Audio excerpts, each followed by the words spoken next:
Freedom is the right to tell what they do not want to hear. CNN, MSNBC, Fox News. Tired of the same repetitive government narratives? Then wave goodbye to the distractions and rhetoric of corporate media. For this is Anti-Media Radio. But I want to get the language right. The government is in trouble. You're all a bunch of slaves! Bunch of slaves! What we need in the United States is not violence and lawlessness, but it's love and wisdom and compassion toward one another. What's your definition of media? And now, here's your host, S.M. Gibson.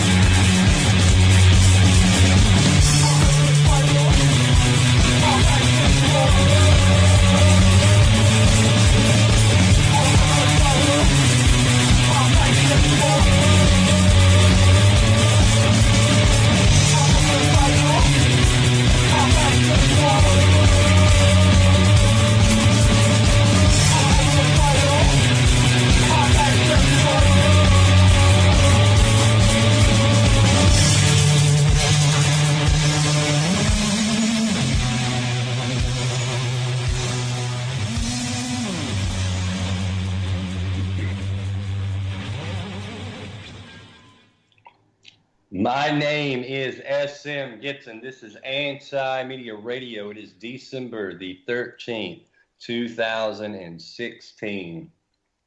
There's a lot going on in the news today. And most importantly is, of course, why not? Kanye West and Donald Trump were in the same room today. It's definitely the most entertaining thing I've heard this year. I don't know what it means. If it means anything, it's quite ludicrous and quite hilarious. I'm going to go ahead and bring on our co-host for the evening, Mr. Shannon Madden. Shannon, what is up? What's up, Mr. Gibson? How you doing? Can't complain, sir. And I'm going to also bring on Kevin Knight. Kevin, what's going on? Hey, fellas. Good to be back with you. So, the battle with Russia, fake news, it's all still kicking off pretty heavy. Whoa. Why are we talking about any of that? You just said something about Trump and Kanye West. I think we should focus the whole entire show on that. Hey, I'm open to that. I just don't know what else to say about it. There's nothing to say about it. I mean, it's when anything like that happens, you have to wonder, okay, everybody's talking about Trump and Kanye, so what's going on that everybody wants me to look at this for? I don't even know. I think that was just Trump trying to, who knows, whatever. I saw an interesting meme thanks to Mr. Ryan Butcher that we were speaking about. The meme master. Yeah, we were talking about that earlier. The meme god. What are you talking about? He is the meme lord of the internet. Hey, I agree. He's a good few steps above master, that's for sure. He shared a meme earlier. I don't think he actually made this one. This is one of the few that I think he did not make. But the claim was that the reason why, of course, Kanye West is visiting with Trump is because Kanye is designing the new camp sweaters and camp outfit, apparently. I guess that probably really needs the meme, but if you've seen any of Kanye's drab looking, almost prison uniform type thing with his really depressing look, yeah, it supposedly he's designing the next the prison camp uniforms for Donald. So I got a kick out of it. Guess you need to see it. Quick question: who's a bigger narcissist, Kanye West or Donald Trump? Oh God. That's a tough one. It is. I felt like we've spent already too much time discussing Kanye West and or both of them for that matter. We've got plenty to talk about with Donald Trump, but it ain't got nothing to do with Kanye West. Russia. Man, Russia did it. Russia did it. I don't know if y'all saw the article in The Intercept, but they have challenged the people inside of the CIA to somebody blow the whistle or somebody release some information somebody do something to give any shred of evidence for all this stuff that's being talked, because as of right now, there's zero evidence. And the CIA, not the most reliable of sources for anything, their job is to basically confuse people, and so they don't actually know what's going on and keep running around in circles. So yeah, for some reason, people have really just bought this hook, line, and sinker. We're going to trust the CIA. Yeah. So. Oh, well, I don't agree with the organization, but of course it's made up of real hard, good American men and women. That's what I seem to usually hear about criticism when you talk about the CIA, the stuff they're involved with. You still can't help but get a lot of the apologists that remind you that they're staffed by good Americans. This surely would not be going on in their country. No, do people have it in their head that Americans are incapable of lying? Yeah, apparently so. The photos of Abu Ghraib and down in Guantanamo Bay, of course, those aren't American troops that are acting on supposedly the behalf of the U.S. government and the U.S. citizenry. That's not them. No, it couldn't be. And people try to make this it's because their internal belief system is being challenged, because they believe that for whatever reason that the United States can do no wrong. And I hate to break it to people, but guess what? It's human nature. It doesn't matter what country you're in. It doesn't matter what nationality you are. There's good people and there's bad people. And guess what? Bad people can be inside the United States. And guess what? Bad people can be inside the United States that work for the government. It's possible. I know people have a hard time accepting that. Possible. Yeah. But as of right now, the whole, it seems just like BS to me. But it's amazing how. Hey, look. Let me go ahead and get this straight real quick. How does Saudi Arabia get a pass with all of the interference and influence that they've given to American politics for decades now?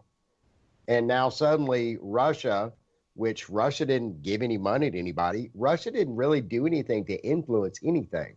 All they did was, if they actually did it, which we've seen reports from Assange himself that the sources were not of Russian origin. Assange has said it 1,000,000 times that it wasn't. So, I mean, that, and they pride themselves, WikiLeaks prides themselves on, transparency as far as where their stuff comes from. They have challenged anybody to debunk where their information comes from, and nobody's been able to do it yet. So we know that the information is true and it is correct. And Assange is saying it's coming from a source different than Russia. We've known forever. He's all but said it was Seth Rich. Now he hasn't. Okay, look. Let's just take all that off the table. Let's go ahead and say, okay, yeah, Russia did it. Exactly what did Russia do? Russia did pretty much the same thing, almost on the same level that, Snowden did. Well, that's what's even crazier is if the entire argument that Russia's influence on the election was the fact that they hacked those emails and released them. Like, if they're saying that's the extent of it, that's insane. That's crazy. And to be quite fair, anybody who voted in this election had their mind made up long before those leaks started coming out. That's my personal. I don't believe that, because I think there were a lot of Bernie supporters that would have voted for her that did not vote for her because of those leaks. Really? Yeah. I don't know. I think that their mind was made up before that, or they had decided upon a third-party candidate, a lot of third-party votes.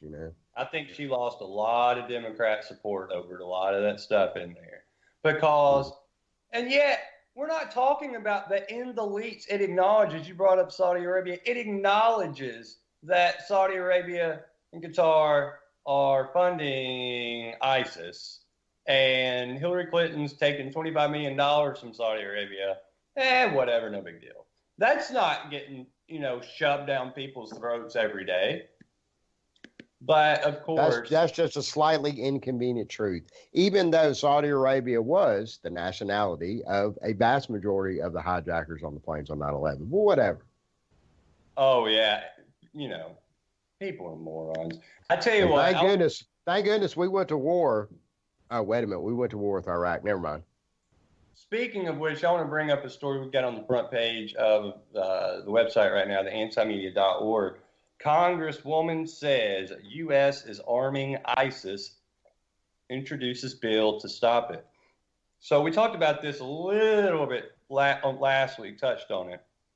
But Tulsi Gabbard has basically been making the round, and she's got a bill right now for the United States to stop arming terrorists. And the name of the bill is Stop Arming Terrorist Act.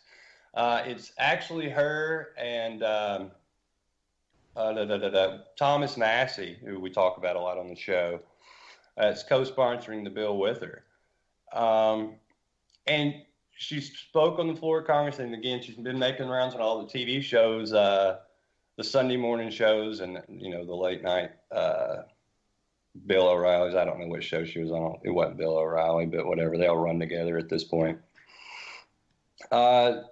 Explaining to everybody about how we have been open about funding organizations that are basically Al-Qaeda, except when they're in Syria, they have a different name, so we act like it's not Al-Qaeda.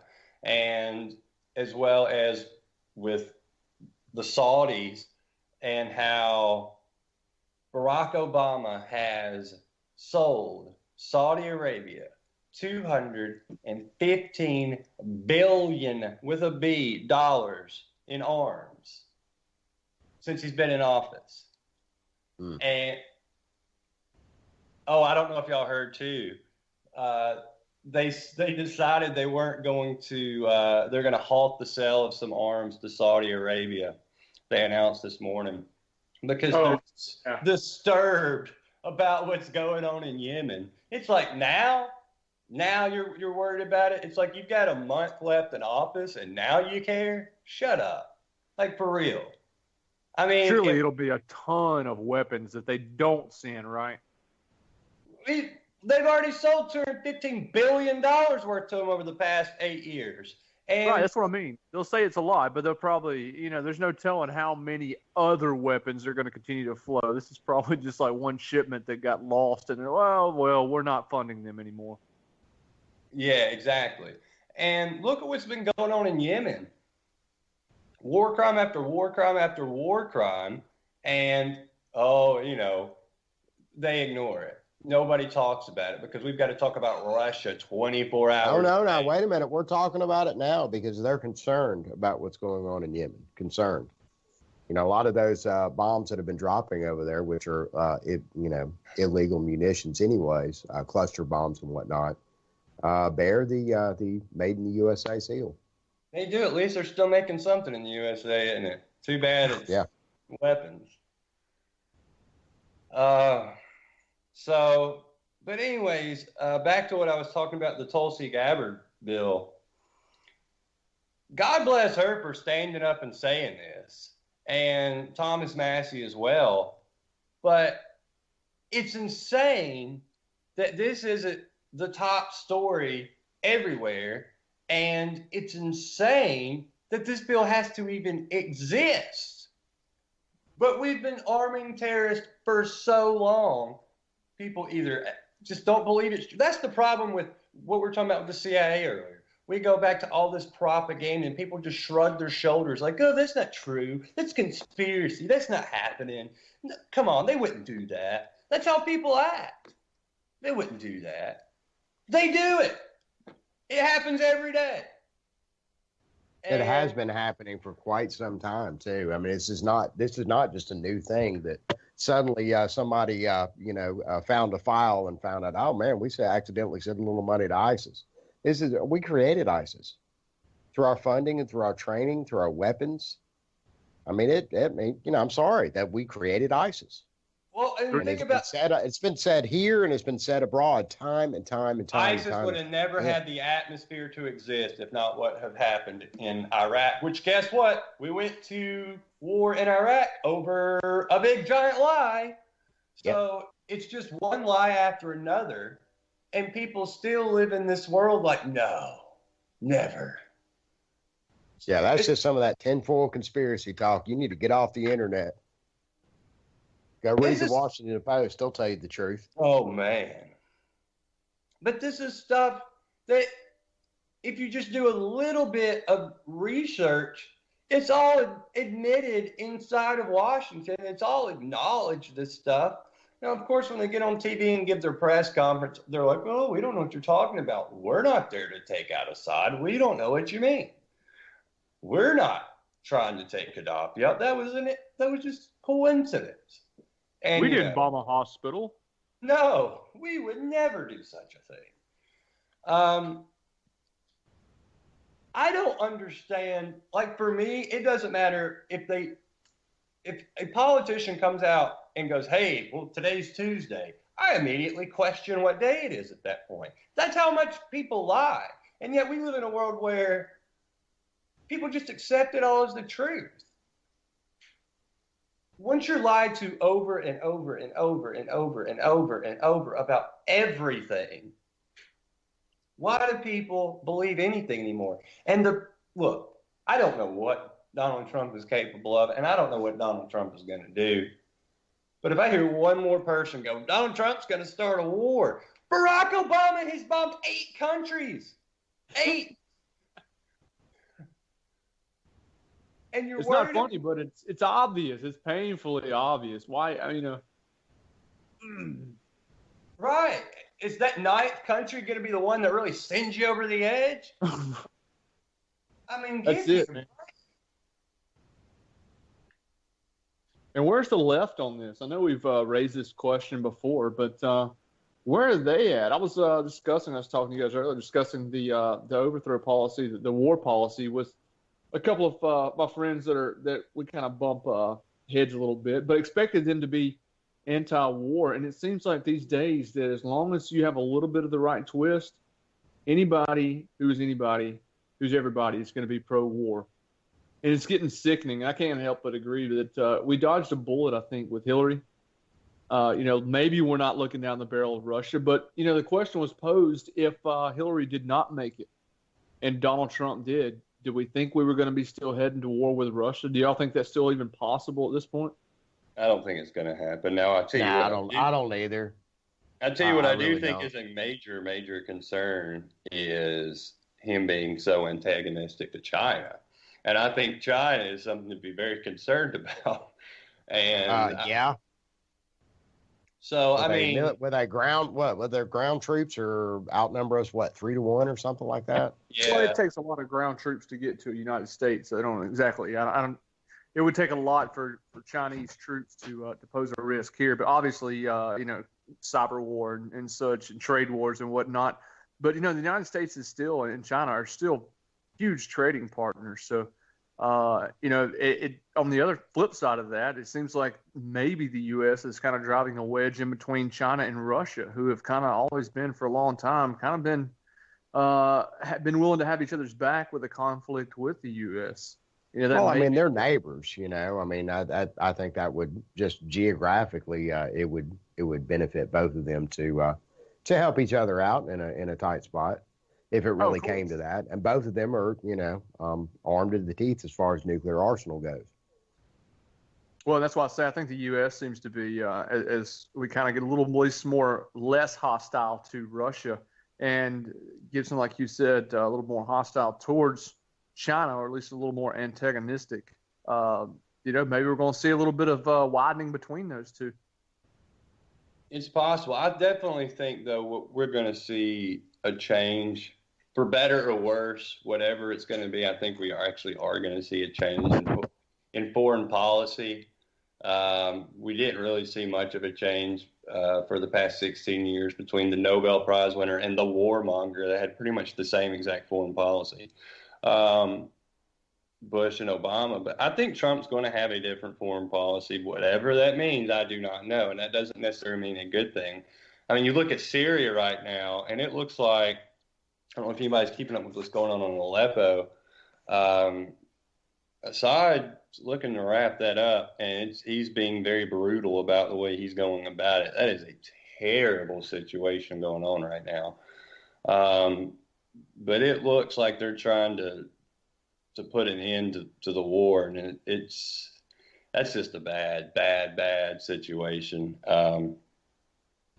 that's going on there right now. But it doesn't appear that Aleppo is that's going to fall. It's pretty much already fallen, but it looks like it's going to be all the way done, and it's very brutal the way it's going down. If anybody's kept up and seen some of the images of everything that's going on over there, but the Syria situation, what's going to happen with all that, I don't know. Trump says he's not going to support the funding and arming of all these quote-unquote rebels. We've got Tulsi Gabbard in the bill we talked about earlier, which goes back to the same thing. That could be a really good thing, that we're not at least inciting all this carnage around the world, especially the Middle East. But I'll believe it when I see it. Trump has said so many different things throughout his campaign. I'll believe it when I see it. I'm worried they're going to try to pick a war with Iran, and that you think Trump was open to he was open to war with Iran during the debates. Justify every bit of it. George Bush came to power and was saying no more nation building. And look what happened. One terrorist attack, and all of a sudden it's game on, and we've got wars popping up all over the country.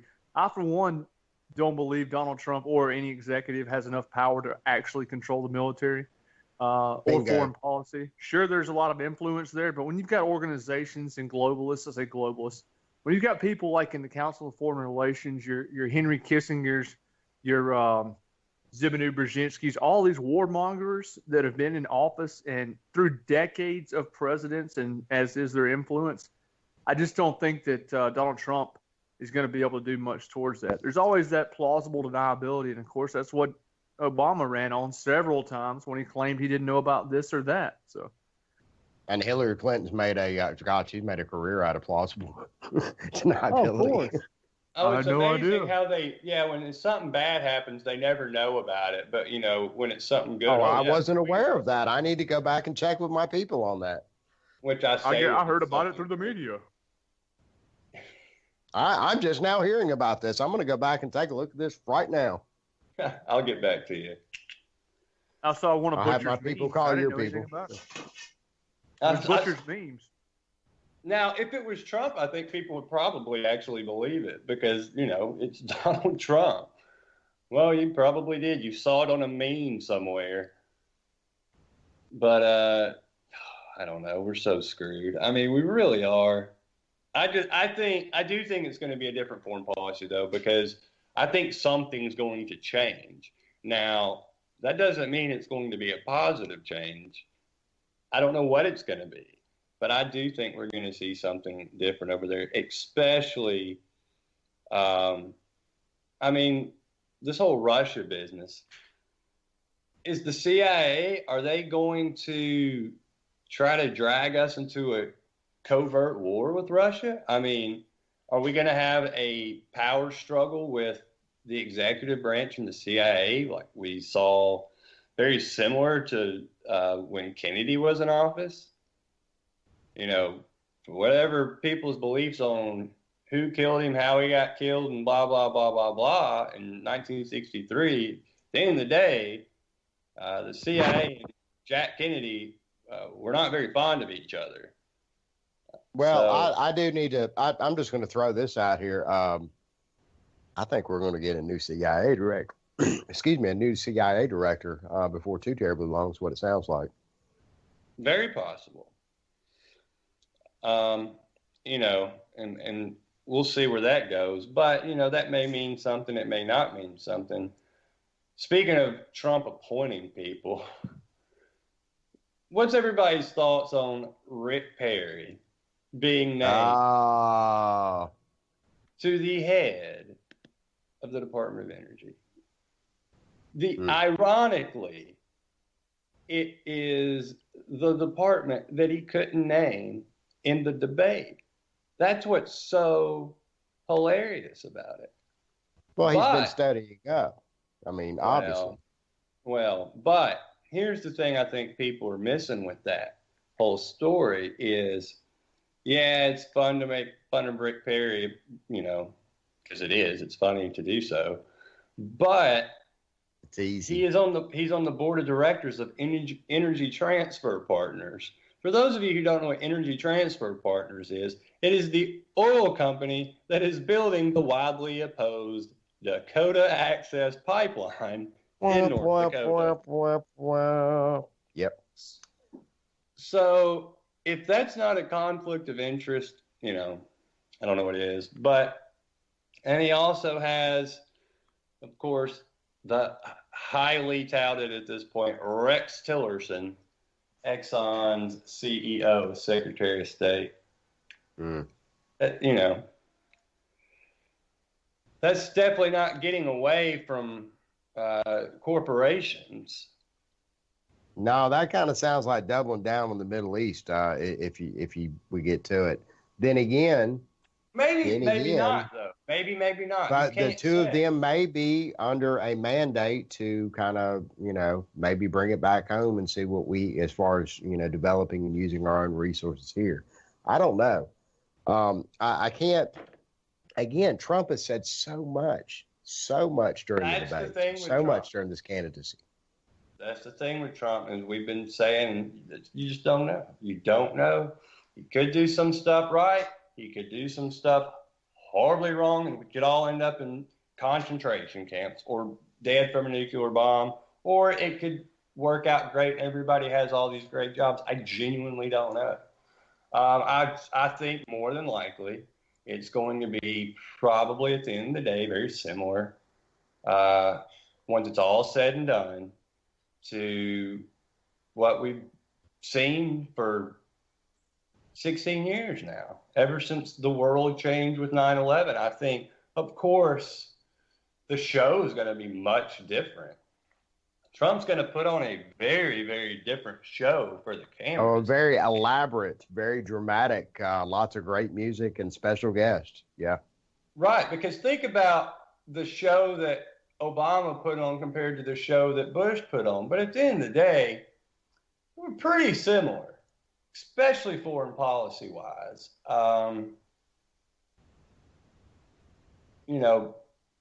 The same people are in charge. The same banks are getting their way. No one's really held accountable for anything. I think that's what we'll see with Trump again. But the show's going to be different. And you were talking about earlier, where is the left on being anti-war? Well, they're going to be anti-war again. Neat. Well, that's good. Yay. It is good. I think glad. Everybody needs to be anti-war. And here's the thing, I guess, but it's not real. It's not real. If they were anti-war, they would have said something while Obama was in office. And of course, some people have. But yeah, they would have said something for the past 8 years. Yeah. Well, it's hard to disagree with that. But, Donald Trump is not run as a Republican. Well, excuse me, he ran as more of a populist, a right-leaning populist. But I believe he's probably going to govern more from the center. And I think, knowing what we talked about, I know you said you thought the foreign policy was going to be a little bit different. If we do still continue to see the warfare state, with him running as a populist more than, say, a Republican or a Democrat, hopefully we'll see, a little bit of the remnants of the anti-war right from Obama's time in office. And maybe we'll see some more from the left come together. This may be a good time for a coalition. I know I don't really put a lot of stock in him turning a lot of things around. So if anything, maybe he'll bring at least the opposition together. It's hopefully it's possible. I still kind of feel, and who knows, again, it's a giant question mark, but I still kind of feel the first year or two, things are going to go in his favor.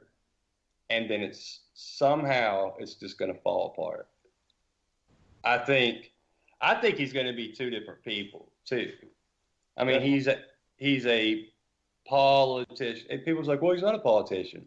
This guy's been a politician since the 80s. He just didn't run for office. He's all about branding himself. That's all he's ever been about. He ran as an anti-globalist, and he's put globalists and technocrats and big oil people in his cabinet positions, and surrounded himself with their influence. This guy is it's more of the same. More of the same. But I think you're right. The first year, it'll look good. He'll probably cook the books just like they did with the Obama administration's unemployment numbers. And then we'll start seeing the cracks. And at some point, they're going to show, just like they did with Obama. Well, another possibility, too, is the market's so high right now that that's got to come down at some point. And when it does, it's going to come down hard, I think. When's that going to happen? That could happen the day Trump takes office. I don't expect it will, because I think, all the Wall Streeters and, the banks, they're looking at Trump like, we're about to make some money. So, it could, but like I said, I think it'll be a year and a half, 2 years. And it's going to go, it's going great. Everybody was wrong about Trump, and then it's all going to go bad. And then who knows? We'll see. It's all speculation. Give it to year 5. He'll get reelected, like most of them do, often. And then year 5, 6, we'll start seeing. And by 6, I think more people that were on the board with Trump, a lot of people are going to go back to sleep now that their guys got in office. I think it'll take a couple of years for them to really see that, hey, this is it's just another magic trick. It's just another resident in office, and the powers that be. This thing is not going to turn around overnight, and I think it's going to be more of the same. So I think I'm optimistic, and then more people will see through this, and this is just another long chain of events to make people see that this is not going to work. No, well, one thing I will say, and there's a lot of people, what you just said too, Kevin, was I think a lot of people are already expecting Trump will be reelected. And look, you can go back to the Kanye West thing. Everybody's saying Kanye is going to run in 2020. Well, today he tweeted out 2024, insinuating, I guess, that now he's not going to run in 2020 because he's with Trump.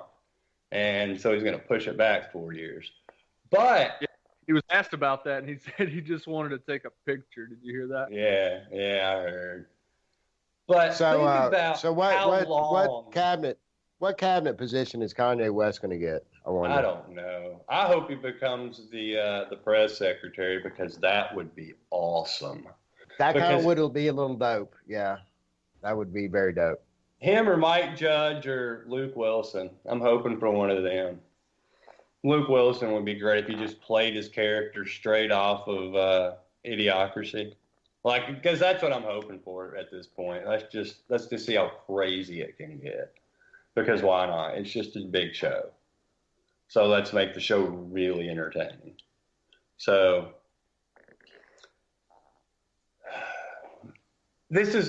think about how long the past year has been. And if somebody would have told you in December of last year everything would have seen and experienced, I don't think most people would have believed it. But we're going to have 4 years of this. So when people say, oh, no, Trump's going to win, there's no telling what's going to happen in the next 6 months, much less 4 years. Who knows? I don't think anybody can genuinely predict what's in front of us. We can all sit here and assume, and then if you, of course, you listen to the morons on CNN, oh, this was all some grand Russian conspiracy and it's whatever. That's just, that's make-believe. That's not realistic. But who knows what is going to happen? I don't know.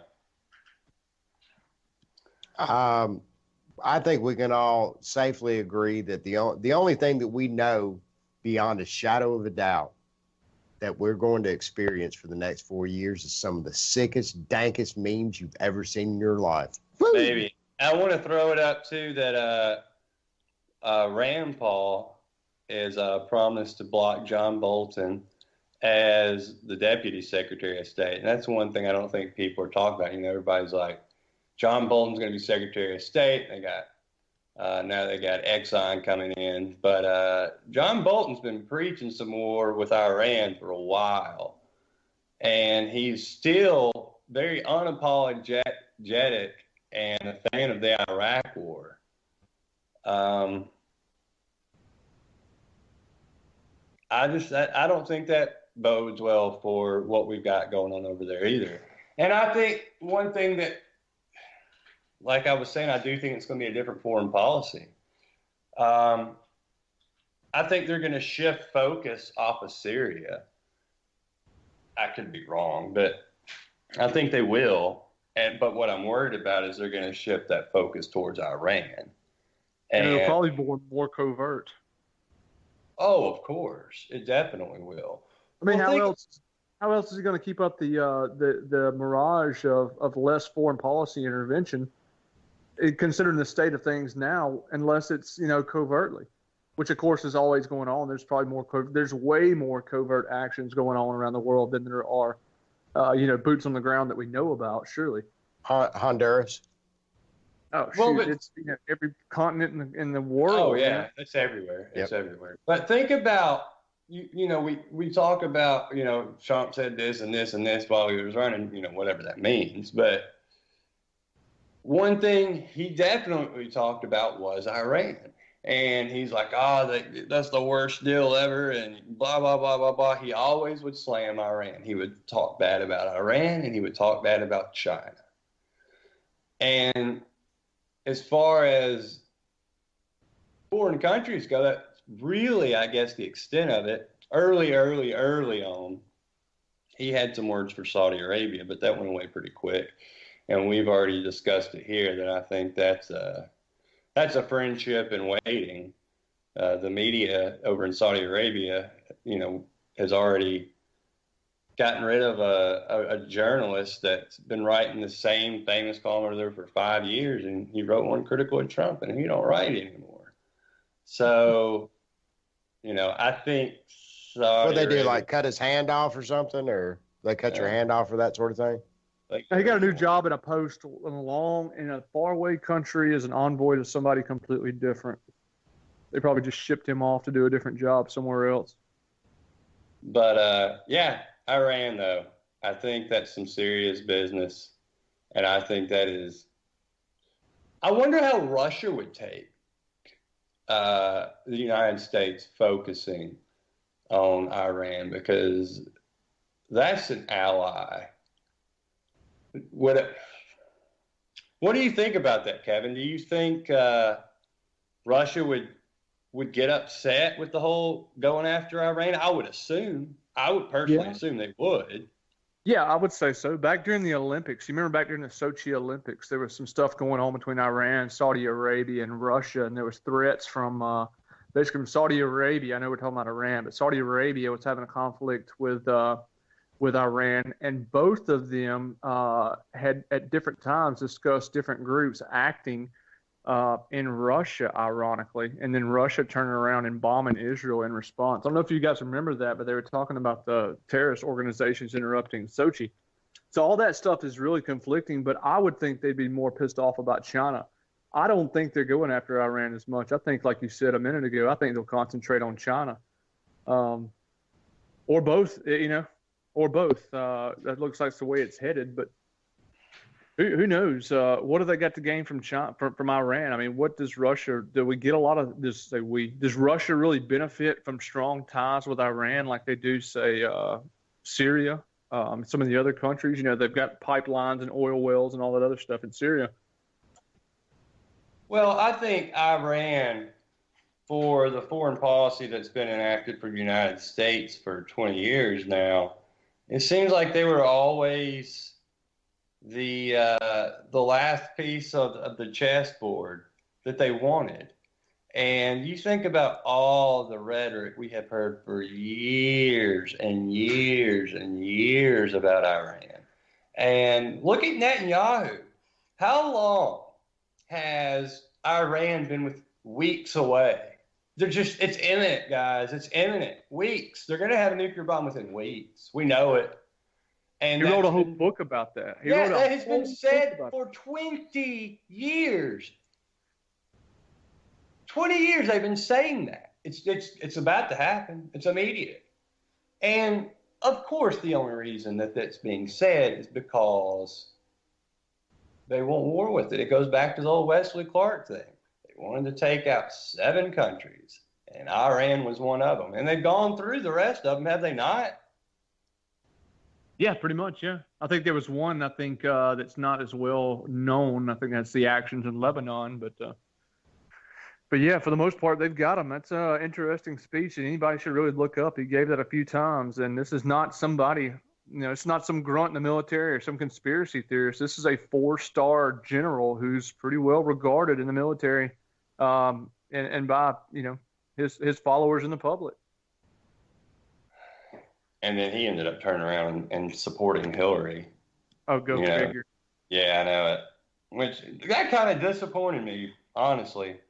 I didn't expect that he would do that, but, yeah. He's a statist at heart. He came out against the Bush administration, so, a lot of these, that's the game that they like to play, is the Democrat versus the Republican, and then, of course, when it really matters, it's all the same.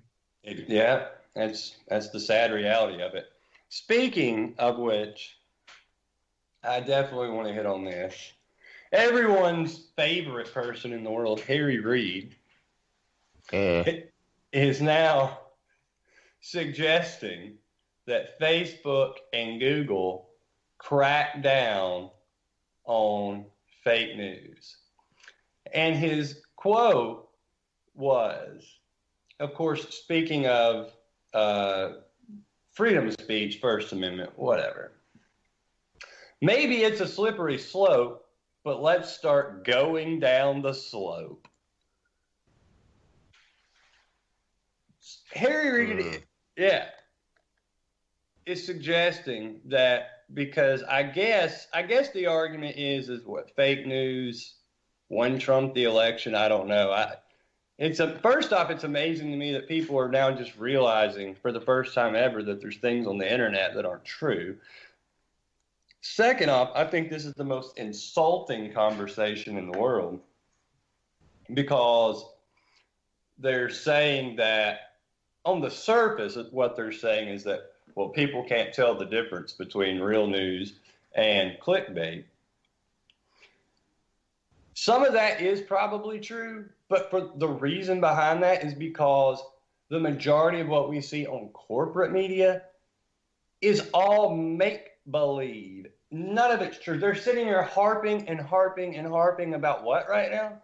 The Russian connection and Russia did it. Right. Russia did it. Where's if you're journalists out here, why don't you give some people some evidence instead of just giving your talking point from the script that you were handed? Well, because it's the CIA. The CIA doesn't just make things up. Come on, man. Okay, if this was the other way around and Hillary Clinton won and the CIA came out and said, we know for a fact that the results were hacked and a foreign country messed with it. Do you think the media would even acknowledge it ever? Never. It would have never. The media would be talking about the sensational, really, really super bizarre suicide that the director of the CIA experienced several days later. Right. Sadly. So where do you think the whole Facebook, Google, Twitter, social media, do you think they actually get away with this? I don't think it happens on the surface. I don't think there's going to really be, I think it's going to be like gun control. It's going to be something people talk about forever and ever and ever. Well, they're testing the waters, and like a lot of this stuff gets done by fiat and slow techniques. It's already happening. First off, it's already happening, and it's being done with algorithms. people need to understand that Facebook can control who sees what at the end of the day.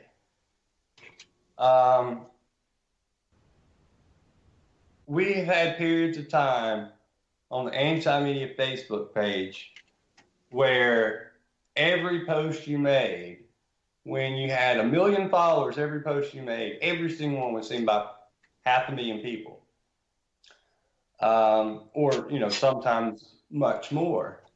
And now we're almost at 2 million, and we're lucky if a post reaches 100,000 people now. So this has already happened. This is already being done.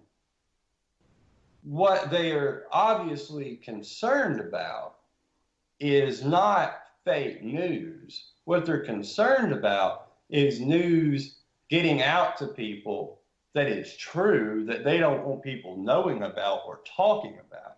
And that's really what hurt Hillary Clinton, because we all know that the CNNs of the world didn't say anything negative about Hillary for the entire election. It was just, she's great, she's wonderful, she's the most experienced person ever. Oh, this is just and the first chance that we could have a woman president. And she hung her hat on that one, especially very early. Those, if you want to call them debates between her and Bernie Sanders, those were very mild. They were just completely unwatchable. There was no real information. Bernie, up there waving his magic wand and look, we're going to give everybody free this and free that, free this, and Hillary talking about, well, I'm the woman candidate. I mean, come on. I mean, what else do I need to talk about? Y'all know what I did. I'm the woman candidate. And then it suddenly changed to Russia did it. Well, but so anyways, but we saw corporate media, there was nothing said bad about her. And yet social media, there was nothing said good about her. And social media was nothing but just Hillary's this, she's done this. Did you hear what this thing she did? Did you see this WikiLeaks email? Did you hear about this DNC leak? And it was just this constant flow of negative information about her. And there's so much of it that it just filled news feeds. And if you went, I wish people would have paid attention to it at the time, but it was one of the obvious reasons that we had the outcome of the election we did. Just going on Twitter, you go on Facebook, and if you were to look at all the replies and comments to something that Trump said, whatever it was, crazy or just, pretty tame, you would get, of course, people in there that hated Trump, but you had just tons of people that loved him. Then you'd go to a Hillary post. It was just constant. Everybody, you're a horrible person. Why are you alive? And bear in mind, she did have a few supporters that would pop up and, kind of display a slightly smarmy, I'm so much better than you because I have an informed candidate, and you people you just. She didn't really, though. She didn't have any hard. There were a few, just like there were, a few Gary Johnson supporters and Jill Stein supporters. They just were they weren't even close to near as vocal as the Trump supporters and the Bernie supporters online. Plain and simple. But what my point is when they would pop out every once in a while, they just kind of have this smarmy, we've got it all figured out. Don't you worry, Hillary's going to be the president. You're being silly over there. And they turned into the most butthurt out of all of the I guess you could say presidential fans. The lefties, man, the ones that actually really honestly pulled for Hillary Clinton, there were a few of them.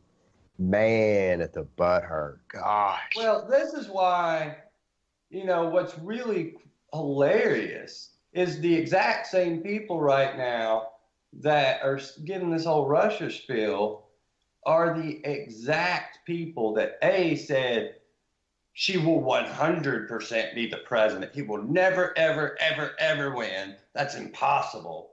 And the elections can't be hacked. That's impossible. Donald Trump's crazy that he's even insinuating that's a possibility. That was their line.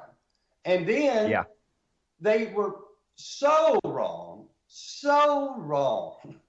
And they are taking the ride again to be so wrong once more because they can't accept that they are that stupid. And that's truly what it is. People can't accept that they didn't see the writing on the wall. That has nothing to do with Donald Trump as what he's going to be or where we're going or how horrible this could get. This has to do with the reality of that election and what was in front of us. And people didn't want to live in reality. They wanted to live in their cocoon where they think everything's this one grand, this grand and wonderful thing. And, oh, this is just the way it is because I'm so smart. You're a moron. Because guess what happened? Reality happened. And these exact same people that believed all these lies because they were so smart, they're doing it again. Well, it's Russia. It's Russia. It's Russia. And it's the exact same people. Like, did you not get enough punishment being wrong? You want to be this, you want to just do this all over again? And I think that's what's so frustrating about it. They just can't let it go. They want to have recounts. What was the point of that?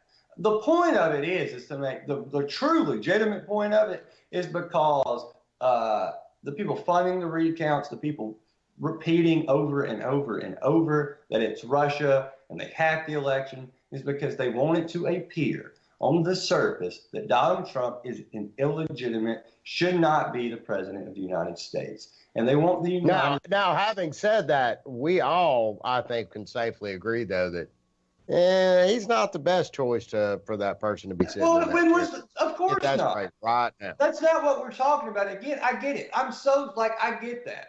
And this is every time we talk about something, because we live in this world where everybody's so sensitive about everything that you have to, every time you say anything about something, you have to then turn around and go, well, but, look, we all get it. Donald Trump sucks. They all suck. They all lie. That's what politicians are. But we have to start calling reality what it is. And because people don't want this to be looked at a certain way, because they're going to go, oh, you're a Trump supporter because you didn't think this or this or this. It's like, shut up.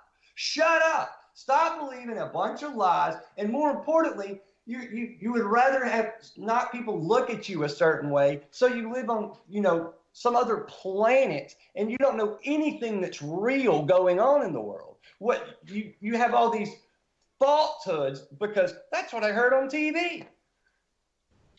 Well, and I've got to throw this out there. What happened to the sentiment when Obama became president? And there were a lot of butthurt right wingers. The sentiment, hey, we everybody's got to, whether you like it or not, you've got to support your president. He is your president. He is president of the United States, and he deserves all of the credit, credentials, and so on and so forth. And they have thrown that out the window. They throw it. This is how it works. I mean, which way do you want it? These same people that are going to magically be anti-war all of a sudden didn't give two crap for the past 8 years. This is how the division works in this country, and this is why the two-party system works so well for the people in power, because you get the same coin with different sides of the same coin for 8 years. And yet people think that they've got all these huge differences between them, and oh, it's going to be this, and oh, it's going to be that. And it never works out that way, but they believe it. There's people out there that talk about how Barack Obama is the greatest president ever. Give me how? Who thinks that? Who thinks that? Did you think George Bush was a great president? Because if you didn't, then I don't know how you think Barack Obama could be much different. They had very similar times as president. And actually, Obama kind of was his stupid health care bill. That is that nobody likes. Right. That nobody likes. Yeah, I mean, we had 16 years of pretty much the same government, and except for Obama took the same thing that that George Bush had kind of started up a little bit, the bailouts, war in the Middle East, so on and so forth. and amped it up beyond epic proportions. We're all over the Middle East right now. Well, yeah, and we're not saying, look, this isn't just the past 16 years thing either. That's the thing. This was happening. True. But it's now reached the zenith, and something's going to have to be done about it. And I really don't know. I don't know that Donald Trump, with a lot of the rhetoric, xenophobic rhetoric, I might add, at the beginning of the campaign, that I don't know if he's going to back down from that and suddenly starts wising up and, hey, let's just pull all of our troops out of the Middle East. We don't need to play in that sand. That's not going to happen. No, absolutely not. There's so much money and so much corporate influence in that area right now. No, they're just not going to simply pull out. It's just not going to happen like that. That's not even going to. And that's with any candidate. That's with any candidate on the table. However, we did know with Hillary Clinton, that's exactly what we were going to get, and more. Right, and that's the thing with Trump. I think there is a question mark of what it's going to be. But when it comes to like pulling troops out, that's not going to happen. I think there's going to be different influences around the Middle East, and I think things are going to be played. I think the game's going to be played differently over there. But nobody's pulling out of there. That's not happening. Barack Obama put on a big show about how we left Iraq, but that didn't happen. Trump's not leaving these countries. I think it's just going to be a different focus, a different agenda, and he's probably going to be way more open about getting off from these countries, because how many times has he said, well, we shouldn't have been in Iraq, but then we were there, we should have at least grabbed all the oil from them, and then he goes and put Exxon CEO as a Secretary of State. So, what do people think about to happen over there? They're going to just start bleeding everything dry, but I think they're going to do it I don't think they're going to do it the way it's been done. But they're not, troops aren't leaving, no. Real quick, before we get off the air, we need to go ahead and dispel the Trump ending the Fed. We actually talked about this off air before the show. Go ahead now, everybody, kind of throw your thoughts up real quick before we leave on that, because that's probably something we might want to touch on before we go. That is an actual fake news story going around the internet. That's not going to happen. Nope, never. And where did this originate from? And he said something really small about the Fed like a while back, I think, when pressured. Your Newswire, which is might as well be a fake story, picked it up and ran with it. They talked about Napolitano being elected to office, way before, Trump would even realize he probably would make it. And of course, people were talking about, well, if Napolitano gets it in, well, he'll end the Fed. But I mean, there's literally nothing. I think a few websites picked that up and ran, like your Newswire. Oh, yeah. That's made up too. And I think the biggest thing people really latched onto with it was when Ted Cruz missed the audit the Fed vote. He was supposedly so anti-Fed, and he missed the audit the Fed vote. And Trump tweeted out about it, about how dare Ted Cruz miss that vote. And and then at some point he made some subtle remarks about the Fed, but that was it. And that's where this is all built from. And I think people are so desperate to have somebody go after the Fed that they've built it up, in their heads. And then it's not true. It's not going to happen. He's not. No candy in that van, kids. No candy in that van. I am curious to see how he does treat the Federal Reserve, and if Yellen's gone. But are we headed toward one world currency? No, we've been headed towards that for a while. I don't think you are with Trump for right now, because he's pushing such a nationalist agenda, especially with the Brexit. We're seeing that all over. Anyway, that's it for us. We'll finish this conversation on Thursday. For Kevin, for Shannon, I am S.M. Gibson. This is Anti-Media Radio. Out.